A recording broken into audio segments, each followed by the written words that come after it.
I got to ask you this. How did you change your identity, or how did you evade the cops for such a long time? Because you did. Well, I got, so, I pointed out that, I started crime when I was 10, and over the years I had visits from law enforcement. It wasn't like I didn't, but each time I would learn from those visits and I would become better. And, like with the Beanie Baby thing, I did that under my own name. I got away with it, kept going, and got better at understanding how internet fraud and crime should operate. And one of the core principles at ShadowCrew that I taught on ShadowCrew is that all crime should begin with identity theft. Now, back then, we had access to the Texas driver's license database, had access to the Indiana State Sex Offenders Registry, to the California Death Index, things like that. And I would use a lot of identity. I used a lot of identities from all three of those databases. For my identities, I would either use the Texas driver's license database or the California State Death Index and create identities around that. It was very easy at that point in time. That person's already dead. Today. The system should dead. shut. No, sir. The system, it didn't. I know back in the day it didn't.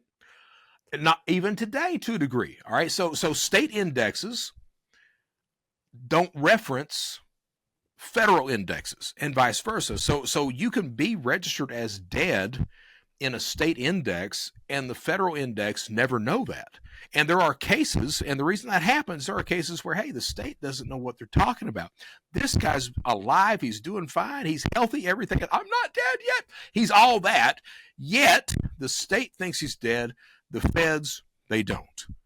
All right. And then trying to convince the state that you're alive can be a pain in the butt all of a sudden. And you can read about this. You can Google this stuff. There's stories upon stories of that happening.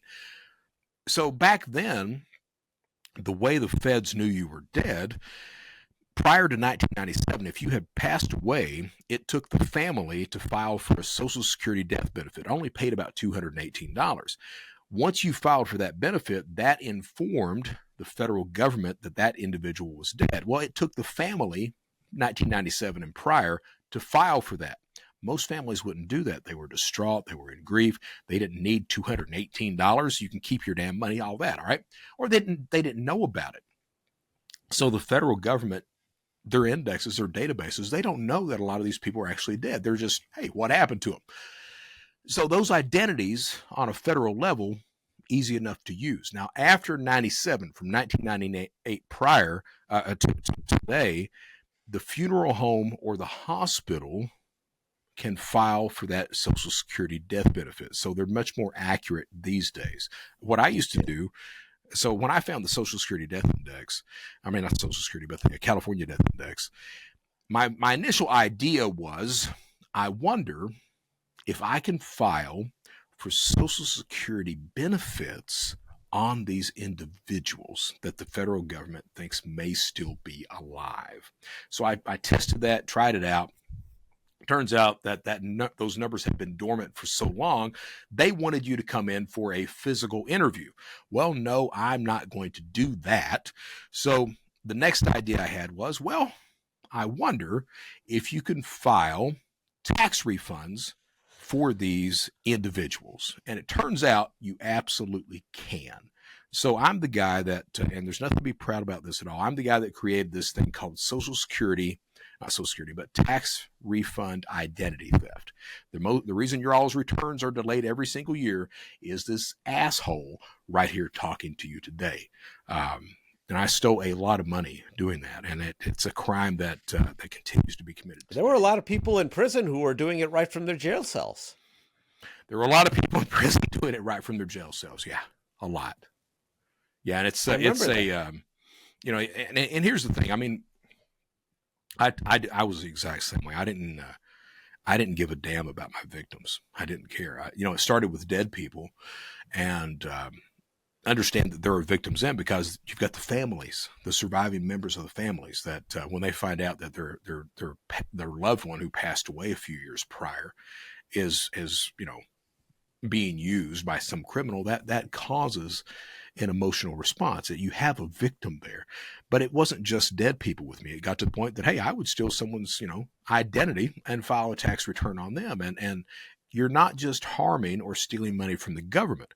You're harming that individual that needs that tax refund. A lot of people, they wait for that tax refund to buy appliances, to survive everything else. And the problem is that when you steal that money, it delays their tax returns, sometimes for months.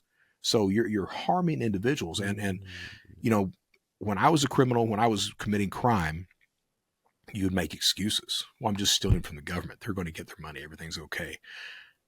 That still goes on today. You go on Telegram, on the dark web, and you'll see these people that have these excuses that say stuff like that. And the truth of the matter is that it's not just the government you're harming. It's not just financial institutions you're harming. You're harming real people that need that credit, that need those refunds. And it's just a horrible life to lead when you're victimizing someone so that you can benefit. Can't disagree with that. So It's true. It's very true. So was it that they didn't know who was actually doing it because these were actually legitimate people, so they couldn't track you down? Right. That basically, and we see that today. I mean, the same thing's going on today. With when I stole identities, I had, you would either make your own fake driver's license or you'd buy one. I got people to send me fake driver's licenses all the time, and that idea of continually being on the move, continually switching